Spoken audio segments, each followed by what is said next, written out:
በስመ አብ ወወልድ ወመንፈስ ቅዱስ አሐዱ አምላክ አሜን። አንድ አምላክ በሚሆን በአብ ወልድ ወመንፈስ ቅዱስ ስም አምነን ኅዳር 23 በዚች ቀን የመቶ አለቃ የነበረ ጻድቁ ቆርኔሌዎስ አረፈ። ይህም ቅዱስ የፍልስጤም ክፍል በሆነች በቂሳርያ የመቶ አለቃ ሆኖ ተሾመ ነው። የተሾመ ነው። እርሱም ከዋክብት ሲያመልክ ነበረ። እንደ እርሱ ማንም ሊያደርግ የማይቻላቸው የማያመልካቸው አማልክቶች ቢሆኑም በሐዋርያት እጅ የሚያደርገው ተአምራታቸውና ስብከታቸው ዜና በሰማ ጊዜ ወዲያውኑ ለአማልክት መስገድን ተወ። ከዛ በኋላ የሚጾም የሚጸልይ፣ ሌሎችና ለችግረኞች የሚመጸውት ሆነ። በጸሎት ጊዜም እንዲህ ይል ነበር። አቤቱ አምላክ ሆይ እኔ አንተን ለከማው ጎደሎ ነኝና፣ አንተ ግን የቀና መንገድ ምራኝ። ቸር ይቅር ባይ እግዚአብሔር ይቅር ብሎት መልአኩን ላከለት። ወደ እርሱም አይቶ ቆርኔሌዎስ ፈራ።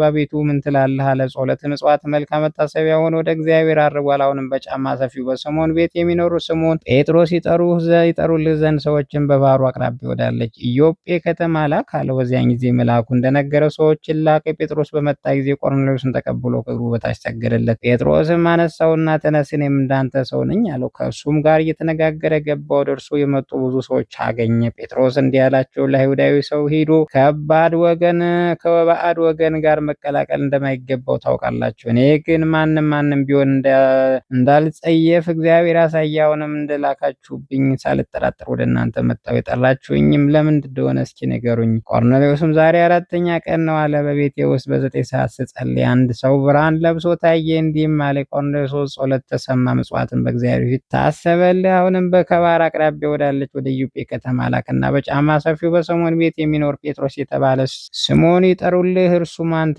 የምትድንበትን ወገኖች ሁሉ የሚድኑበትን ይነግራል። ያን ጊዜ ስለዚህ ወደ አንተ ላክ፣ ወደ እኛ መምጣት መልካም አደረገ። አሁንም እግዚአብሔር ያዘዘህን ሁሉ ልንሰማን ነው። ሁላችን በፊት አለን። ጴጥሮስ አንደበቱን ገልጦ ስለ ጌታ ኢየሱስ ክርስቶስ ስለ ዓለም ሁሉ ድነት ሰው መሆኑን፣ መከራ ተቀብሎ ተሰቅሎ ስለመሞቱ ስለመነሳቱ፣ ወደ ሰማይ ስለማድረጉ፣ ዳግመኛም በዋና በሙታን ላይ ለመፍረድ ስለመምጣቱ አስተማራቸው። የከበሩ የቆርኔሌዎስም ከቤተሰቦቹ ጋር ክብር ይግባውና በጌታ በኢየሱስ ክርስቶስ አመነ። ከዚያም የነበሩ ብዙ አሕዛብም አመኑ። በሐዋርያት ሥራ መጽሐፍ እንደተጻፈ በአብ ወልድ ወመንፈስ ቅዱስ ስም ተጠመቁ። ከዚያ ቆርኔሌዎስ ይህን ዓለም ለመግዛት የተሾመውን ሹመት ተወ። ቅዱስ ጴጥሮስ ለክርስቶስ ጭፍራ የመሆን ሹመት በመስጠት ለእስክንድርያ ሀገር ለኤጲስቆጶስነት ሹሞታልና፣ ወደ እርሷም ሄዶ ክብር ይግባውና በጌታ በኢየሱስ ክርስቶስ ሰበከ። ጣዖትንም ለሚያመልኩ ስህተት መሆኑን ገለጠላቸው። ልባቸውንም እግዚአብሔር በማወቅ ብሩህ ያደረገላቸው። ፊታቸውም ታምራትን አደረገ። ብዙዎችም አምነው ተጠመቁ። ከእነርሱም በኋላ መኮንኑ ዲሜጥሮስ አጠመቀው። እግዚአብሔር አግልቦ ሰላም አረፈ። ለእግዚአብሔር ምስጋናውን በረከቱ ከኛ ጋር ትኑር ለዘላለሙ አሜን። በዚች ላይ ዳግመኛ የስሙ ትርጓሜ እግዚአብሔር አገልጋይ የሆነ የነቢዩ አብዶት የዕረፍቱ መታሰቢያ ነው። ቅዱስ ከጠፋ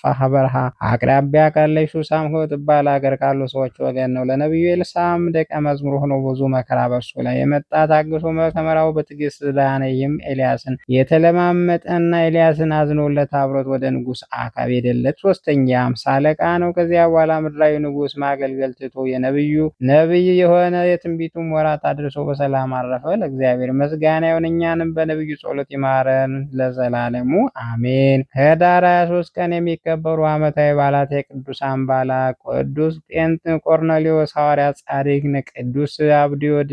እንዲሁም ወርኃዊ በዓላት ልበ አምላክ ቅዱስ ዳዊት፣ ቅዱስ ጊዮርጊስ ሊቀ ሰማዕት፣ ነቢዩ ጻድቅ፣ ቅዱስ ሰሎሞን ንጉሠ እስራኤል፣ አባ ጢሞቴዎስ ገዳማዊ፣ ቅዱስ ዳንኤል ነቢይ፣ አባ ሳሙኤል፣ አባ ስምዖን፣ አባ ገብርኤል።